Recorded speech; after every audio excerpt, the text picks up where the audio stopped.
This is an NBC News special report. Here's Lester Holt. Good afternoon, everyone. We're coming on the air with breaking news and a major shift in power on Capitol Hill. The House just voted to remove Speaker Kevin McCarthy from his post in a high-stakes vote just now on the House floor. It comes after McCarthy, the top Republican, cut a deal with Democrats to avert a government shutdown over the weekend that angered some in his own party whose demands were dropped in the negotiations. It happened because one of those Republicans, Florida Congressman Matt Gaetz, introduced the resolution to remove McCarthy just last night. And it's the first time this process has ever successfully removed a House Speaker in American history. Let's go right now to senior Capitol Hill correspondent Garrett Haake. Garrett, what happens now? Well, Lester, a speakership that began in historic fashion less than a year ago now ends in historic fashion, with Kevin McCarthy the first speaker to ever be removed from that position by a vote on the floor. What we'll see in the immediate term is the naming of a speaker pro tem, a temporary speaker, a caretaker speaker who will lead the House through the next election to replace Kevin McCarthy and select someone else to be second in line for the presidency. This could be a contentious process as well. The speaker lost 8 Republican votes, along with every Democrat voting to vacate the chair. Who could succeed him in this climate right now? Very much an open question. The House will be largely paralyzed until that question can be answered, Lester. Is there a timeline for them to get this done? Lester, we are in uncharted territory. It's cliche to say, but we have never been in this position before in the United States Congress. The House will move quickly. This Speaker pro tem idea is actually a new post-9/11 change to ensure continuity of government. So we are very much in uncharted territory, but it is every indication that the House, Republicans still control it, will want to move quickly to name someone as their leader so they can continue the business of governing. Remember, they only have some 40-odd days to fund the government on a longer-term basis after that deal from over the weekend. All right, Garrett, we'll let you continue to work the story. Let me turn to our Meet the Press moderator, Kristen Welker. Garrett put it pretty well, uncharted territory right now. So what does this mean going forward in terms of the mechanism of government? And that other question, who would want this job now? Well, that is the big question, and you saw Representative Patrick McHenry, who was standing there. He's a real ally of Speaker McCarthy. He's one of the names that has been floated about. But I think big picture, Lester, it really highlights the deep divisions within the Republican Party right now. The fact that this is happening after that showdown over trying to keep the government open. And the question becomes, what does happen next? Look, I've been talking to Republicans who are expressing frustration about what they're seeing on Capitol Hill. The fact that this is going on against the backdrop of 2024. They say, look, to the point that Garrett was just making, they only have a matter of days to try to get another deal to keep the government open. Moderate Republicans want to see deep spending cuts. They say all of this that's occurring right now on Capitol Hill is taking attention away from the critical work that needs to be done in that regard. Think about our polling, Lester, if you want to pull back the curtain just a little bit more. It shows Republicans getting high marks on things like the economy. And I think the question and the concern within the Republican Party is, will this type of activity on Capitol Hill, what GOP candidate Mike Pence has described as chaos, by the way, today, will that take away from those high marks that they are getting? And from the perspective of the voters, they are looking at a series of somewhat chaotic events: the standoff over the debt ceiling, the near government shutdown, the GOP frontrunner who's facing 4 indictments. So the big question, could this mar them heading into 2024? All right, Kristen, thank you. For more, let's bring in our senior Washington correspondent, Hallie Jackson. Hallie, I'm interested in hearing your thoughts about the way forward and what this symbolizes for future speakers.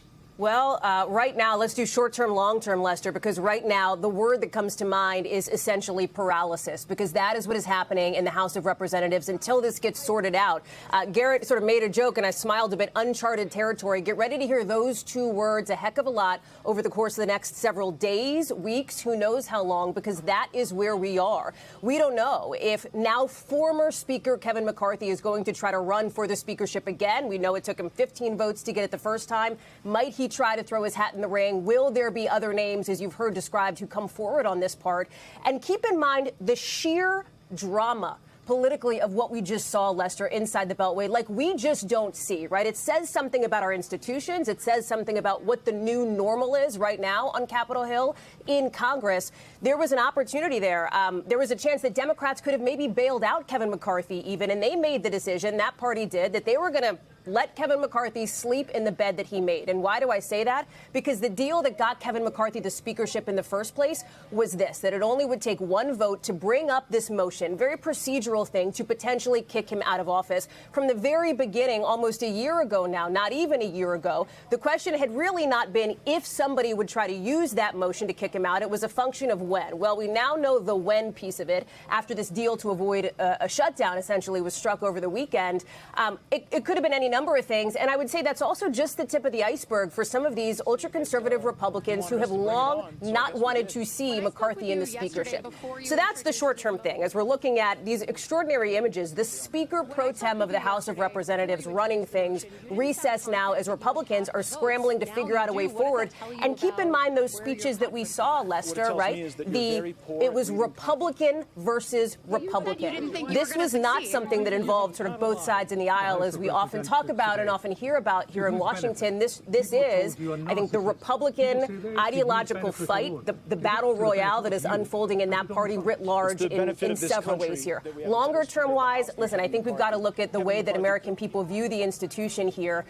There is a process, and you've heard a lot about from McCarthy allies about this process essentially being undermined, and you heard anger, fiery anger from some of McCarthy's allies on the floor that, you know, this is political gamesmanship.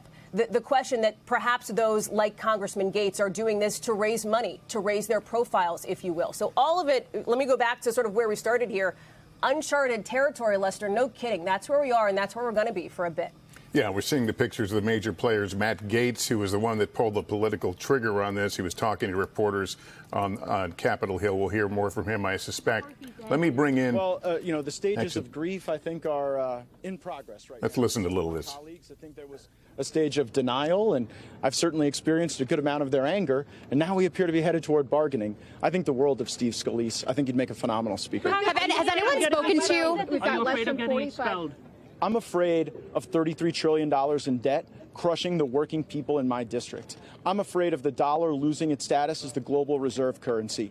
If they want to expel me, let me know when they have the vote. Has anyone talked about that with you? 45 days left before we. Sorry, go right We've ahead. got less than 45 days left. All right, we're listening to Matt Gaetz again. He pulled the political trigger, started the mechanism that led to today's ouster of the now outgoing We've heard you say you're a fighter so many Republican times. leader. Mr. McCarthy. Does the fight And continue? he's going to walk past cameras, waiting to see if Kevin McCarthy was going to make any comments as he leaves the chamber.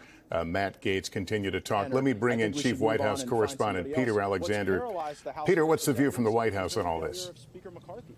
The West Wing, no indication whether or not President Biden is watching the events as they've been taking place on Capitol Hill. But I can tell you that I saw some of his senior aides glued to their televisions watching what's going on right here. The White House is really casting this as a split screen moment, effectively saying that while President Biden is focused on delivering for the American people, the extreme, in their words, House Republicans are effectively in disarray right now. The president today announcing what is a historic moment in its own right, that for the first time in its 60-year history, Medicare would be negotiating with 10 drug manufacturers to try to bring down prices for things like Eliquis and all sorts of different prescription drugs that many Americans are familiar with right now, while the Republicans are fighting among themselves. I'm struck as we watch what's taking place on the Hill, Lester, by a big headline only a matter of maybe a decade ago. They celebrated, Republicans did, the new generation of conservative leaders, the young guns as they were described,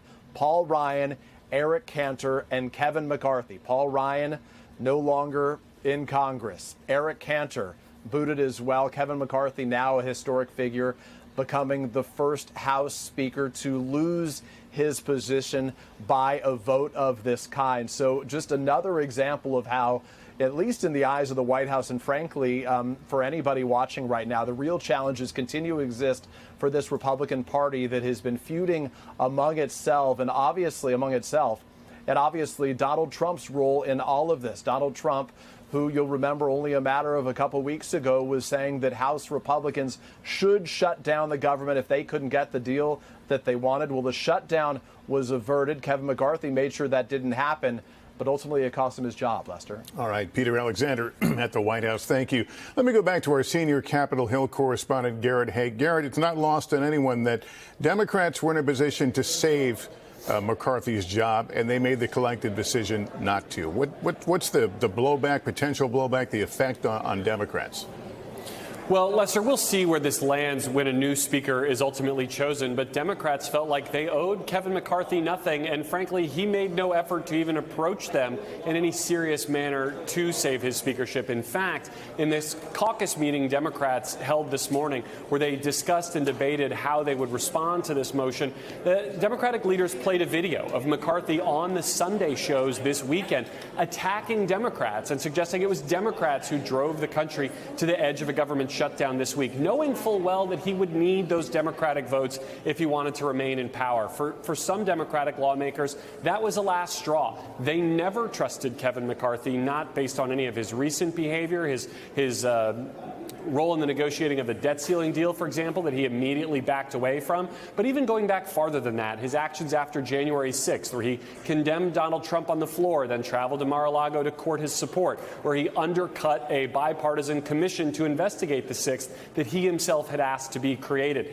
Democrats felt like this was not a choice between the lesser of two evils. This was someone who was basically in league with the same forces who had now turned against him.